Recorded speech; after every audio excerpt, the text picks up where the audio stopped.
The day you turn 60, something shifts in the dynamics of your family. It's subtle at first. You are still you. You are still sharp. You still manage the house, the bills, and your life perfectly well. But then, the questions start.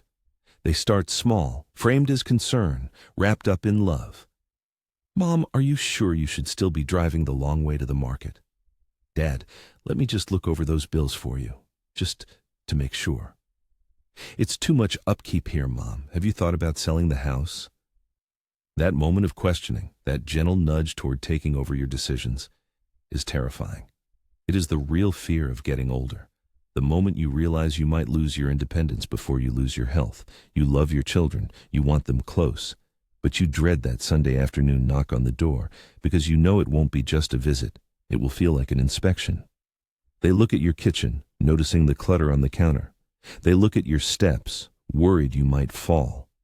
They look at your bank balance, convinced you are spending money on the wrong things. You feel this deep, immediate pressure to defend your choices, defend your home, and defend your sanity. But if you say no, you feel the guilt immediately. You hear the internal whisper, I should be grateful for their help.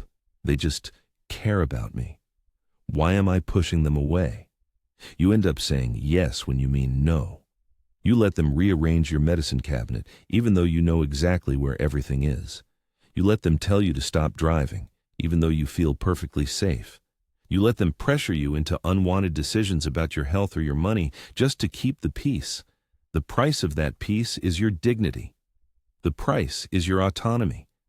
This isn't about selfishness. This is about survival in your own home. Your 60s, 70s, and beyond should be defined by peace, not by defending your right to choose the color of the curtains or how much money you spend on flowers. We are talking today about the one single simple sentence you can use every time to say no to your children or family members without guilt, without confrontation, and without sacrificing your independence. This sentence works because it doesn't argue, it doesn't defend, and it doesn't apologize. It simply states a boundary, reminding everyone, including yourself, who is in charge of your life. Before we get to the sentence itself, we need to understand the root of the problem. Why do adult children suddenly feel the need to manage their parents? It often comes from a place of genuine panicked love. They see you as fragile, even when you aren't. They are afraid of the fall. They are afraid of the scammer calling you. They are afraid of the day they will lose you. Their interference is often their way of feeling like they are preventing the inevitable pain. But when their panic meets your quiet need for control, the tension erupts. You feel patronized. They feel rejected. The problem with most ways we try to say no is that they invite further debate. If you say, no, I don't need you to look at my bills, your child hears, I don't trust you, or even worse, I am hiding something. This leads to them pushing harder, asking for more detail. If you say, no, I'm not selling the house, they say, but Mom, think about the stairs, think about the heating costs. And they list all the logical reasons why your perfectly good home is suddenly a disaster waiting to happen.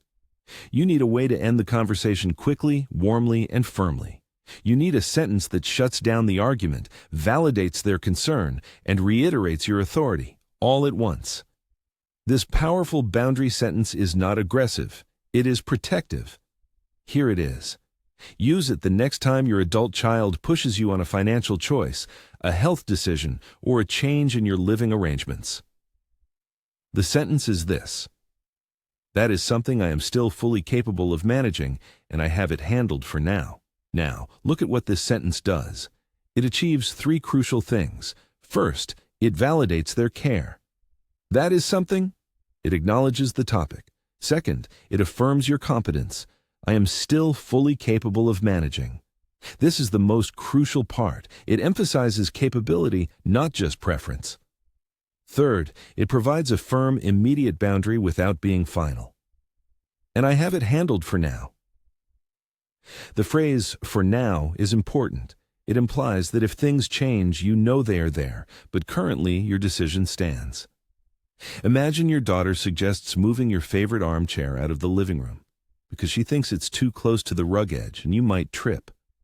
Instead of arguing about the chair, You smile gently and say, "I appreciate you noticing that, but managing my furniture arrangement is something I am still fully capable of handling, and I have it handled for now." The conversation stops. She cannot argue with the fact that you are capable. She cannot argue with your boundary, because you have just affirmed your independence without attacking her intentions.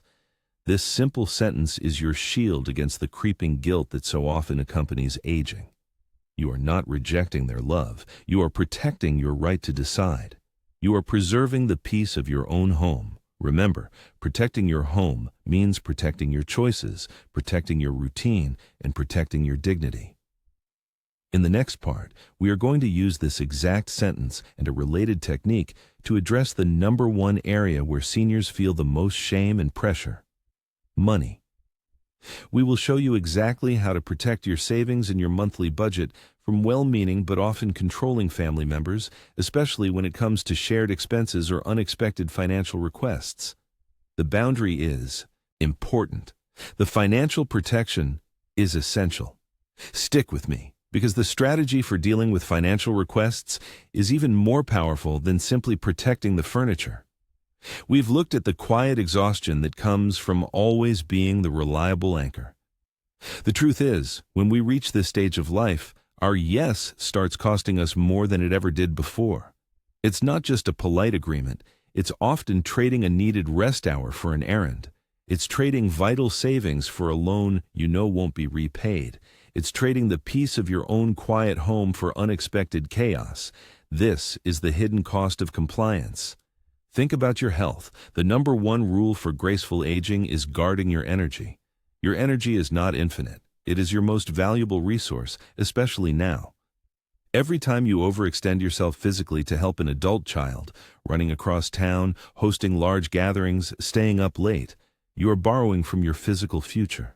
You are increasing your risk of falls or burnout and delaying the restorative rest your body requires. It's easy to feel guilt. We worry. If I start saying no now, will they think I love them less? Will they stop coming around? We confuse love with servitude. True love honors your boundaries. True adulthood means respecting your parents' need for peace and self-protection. You have earned the right to guard your schedule, your savings, and your sanctuary. This isn't about being selfish. This is about being responsible for your future independence. If you drain your resources now, who will take care of you later? You must protect the three pillars of wisdom in aging: health, home peace, and financial security. If a request threatens any of these three pillars, your answer must be no. But we need a simple way to deliver that no without starting an argument or fueling guilt. We need a shield. The mistake most of us make is saying no and then immediately offering a long explanation. No, because my back hurts, and I spent too much money last month, and I have a doctor's appointment on Tuesday, and the dog needs medicine. When you explain, you open the door to negotiation. You give them multiple points to argue against. They can easily say, "Oh, your back hurts? I'll carry the heavy box. Problem solved." And suddenly you are back to saying yes. The secret to maintaining control and dignity with firm boundaries is shifting the focus. You are not refusing them. You are obeying your system. The power is in delaying the decision and externalizing the rule. It is critical that the adult child knows the no is not personal and it is not negotiable. It comes from an immovable boundary you have set to protect your long-term independence. This means you need one simple, repeatable sentence that you use every time. This sentence must do three things. First, it must acknowledge the request warmly. Second, it must introduce the non-negotiable boundary, the system. Third, it must delay the final answer without promising a yes. We are establishing a firm rule right now. Your answer is never an instant yes and never an instant, harsh no. Your answer is always, "Let me check the system." This system is your personal internalized rulebook for health and finances. It is your shield. It tells your adult children that requests are no longer decided by your immediate emotional reaction, but by your carefully considered long-term plan. This is what maintains your dignity and protects your home peace. It takes the emotional heat out of the moment. When your daughter calls and asks to use your credit card for a large expense, or when your son asks you to babysit the grandkids for a week immediately, or when anyone asks for an immediate favor that drains your time or money, you need to deploy the sentence. You need to lean on the established rule of your life. This boundary is so strong, it cannot be moved by tears or persuasive arguments. It is simply a fact. This is the power of the one simple sentence. It is polite, but it is final. It protects your money, your joints, and your tranquility. We have the groundwork ready. We know why we must say no, and we know we must use an external system to back up our refusal.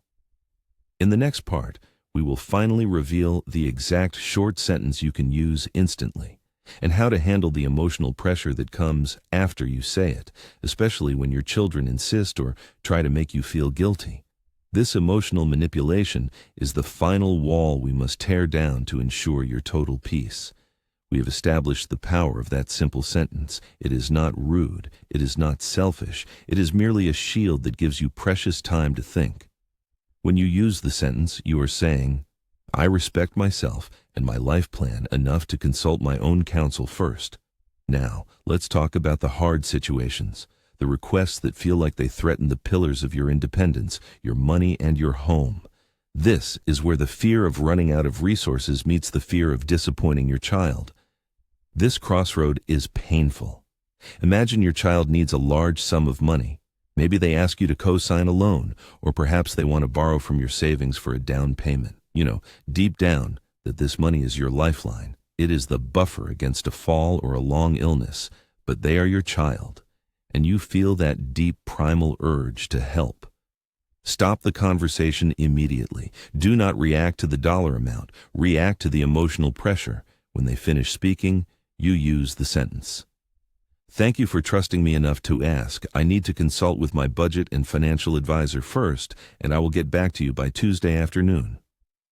Notice the critical steps here. You validated their trust, which softens the refusal. And you gave a specific deadline, which shows respect, but you did not commit to yes or no yet. That crucial pause between the request and your answer is your greatest tool. Use that time, the weekend, the evening, to talk to yourself, not to them. Ask yourself, if I say yes, will I be able to replace this money if something goes wrong? Will this decision jeopardize my ability to stay in my home or impact my medical deductible next year? If the answer is anything but a resounding, no, I will be absolutely fine, then the answer to them must be no. When you deliver the final answer, remember this simple wisdom. Never apologize for protecting your future. You can say, after reviewing my long-term safety plan, lending that amount of cash would compromise my security in retirement. I am not able to do that. It sounds clean. It sounds firm. And because you consulted your budget and advisor, even if the advisor is just your own wise self, it sounds like a policy, not a rejection. Policies are harder to argue with than feelings. Let's move to the second major threat to your peace, your home. Your home is not just a building. It is your sanctuary, your controlled environment. It is the single biggest key to staying safe and independent for the longest time possible. But sometimes adult children try to help by moving things in or moving things out without consultation. Perhaps they drop off old boxes of their belongings saying, "Mom, can we just store this in the basement for a few months?" Or they rearrange your kitchen cabinets while you are at the doctor, insisting they are making it safer for you. But now you can't find the mugs. This might seem small, but these acts are micro-invasions. They erode your sense of sovereignty over your own space. When they arrive with the boxes, you must deploy your sentence immediately. Do not let the boxes cross the threshold. I am sorry, that does not fit into the current safety and space plan for my home. I need you to take those items with you today. If they protest, repeat the policy. My space is organized specifically to prevent falls and clutter. I can't accommodate anything new right now. You are invoking the powerful shield of safety and independence. No loving child can logically argue against your safety. This is especially important in the bathroom and the bedroom. If they suggest renovations or new rails or equipment that you feel you do not need yet, you must assert your current status. I appreciate your concern, but my physical therapist has confirmed my current mobility allows me to maintain this routine. If that changes, I will let you know. You are the CEO of your aging body. Your children are simply shareholders who can offer advice, but they do not vote on daily operations. By establishing these boundaries now, the financial boundary and the home boundary, you are preserving the very resources and environment that keep you independent. Remember, your life has entered a stage where no is not a negative answer. It is a profound act of self-preservation. It is the highest form of responsibility you can take for your own future. We have handled the money and the home. But there is one final silent boundary that is often the hardest to hold, the boundary around your time and your grief. In the next part, we will explore the habit you must adopt immediately to protect your emotional energy, especially when dealing with loneliness, widowhood, and the pressure to get out and do more. This next step is often the difference between a peaceful retirement and a resentful one. Now, let's talk about implementation. The first time you use your simple sentence, it feels like wearing new shoes. A little stiff, maybe a little awkward. But the real test is the second and third time. Because your family is used to the old pattern. They are used to mom or dad saying, "Oh, all right, I guess I can manage it." They will test the boundary. It is not malice, it is habit. Imagine this. You successfully used the sentence last week when your daughter asked you to watch the grandkids for an unplanned extra day. You reclaimed your Tuesday rest day. You took your nap. You felt the peace. Now it is Sunday dinner. Everyone is happy. And just as you are reaching for the coffee cup, your son-in-law says, "Hey mom, we are running late again this week. Can you pick up those prescriptions for us on Monday? It's just an hour trip across town." Your stomach tightens. The old guilt tries to creep in. You think, if I say no again, they will think I am being difficult. Stop that thought right there. Remember your primary job right now, at this stage of life. Your primary job is maintaining your health, your rest, and your energy reserves. It is protecting your home as a sanctuary, not as a convenience center for others. When that familiar pressure hits, do not panic. Do not argue. Just deliver the sentence again, calmly, simply. "Thank you for asking, but that won't work for me right now. I need to keep that time reserved for my own routine this week." Then stop talking. Do not fill the silence. Do not justify your routine. Your routine, your rest, your medication schedule, your exercise time is non-negotiable. If they push back, they might say something like, "But mom, it's just 1 hour. We really need this." This is the critical moment. This is where you anchor yourself in love and firmness. You look them in the eye, warmly, gently, and you repeat the core idea, but shortened. "I understand, but my energy level requires me to keep that appointment time clear for my rest." You are not fighting. You're simply stating a fact about your physical reality. You are treating your daily schedule like a doctor's order, because frankly, it is. Consistency is the key to dignity. If you waver, they learn that if they apply enough pressure, the boundary will disappear. If you hold steady, they learn that your time and space are sacred. This is the process of teaching others how to respect the older, wiser version of you. This wisdom is essential for protecting your independence. Losing your independence is not usually one big fall. It is a slow drain of small compromises. It is saying yes when you should have said no until you are too exhausted to manage your own home or attend to your own health needs. You say yes until you are too tired to exercise, and then the real health problems begin. Your no protects your independence. Your no protects your health. Saying no protects your savings account too. We talked about money anxiety earlier. Often, the requests for money are tied to requests for time and labor. If you give your time freely when you are tired, you soon spend money unnecessarily to compensate for your exhaustion. Expensive takeout meals, hiring help you do not truly need, or making costly mistakes because your focus is scattered. Keep your home peaceful. Keep your kitchen quiet. Keep your mind clear. Your emotional wisdom at this stage is the shield that allows you to age in place securely.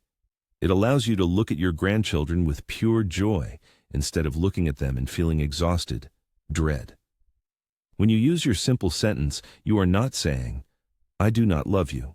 You are saying, I love myself enough to protect my longevity so I can be here for you longer and healthier. This shift in attitude, from feeling guilty to feeling wisely protective, is perhaps the greatest gift of aging. It is permission to put on your own oxygen mask first, every single time. It brings a new level of dignity to your golden years. Now, as you settle into this new sense of control and independence, we must address another major source of anxiety and risk for people over 60. This next warning is crucial, and it relates directly to money, health, and home safety. It is about the specific financial traps designed to lure seniors, particularly those who are living alone or managing new health issues. We have protected your boundaries. Now we must protect your bank account from the mistakes that truly drain the savings you worked so hard for. You must be aware of the 3 most common expensive habits that quietly deplete the savings of seniors within just 3 years. You must identify them now before the next big decision comes along. That is what we will cover next, focusing specifically on the financial security that protects everything else we have built.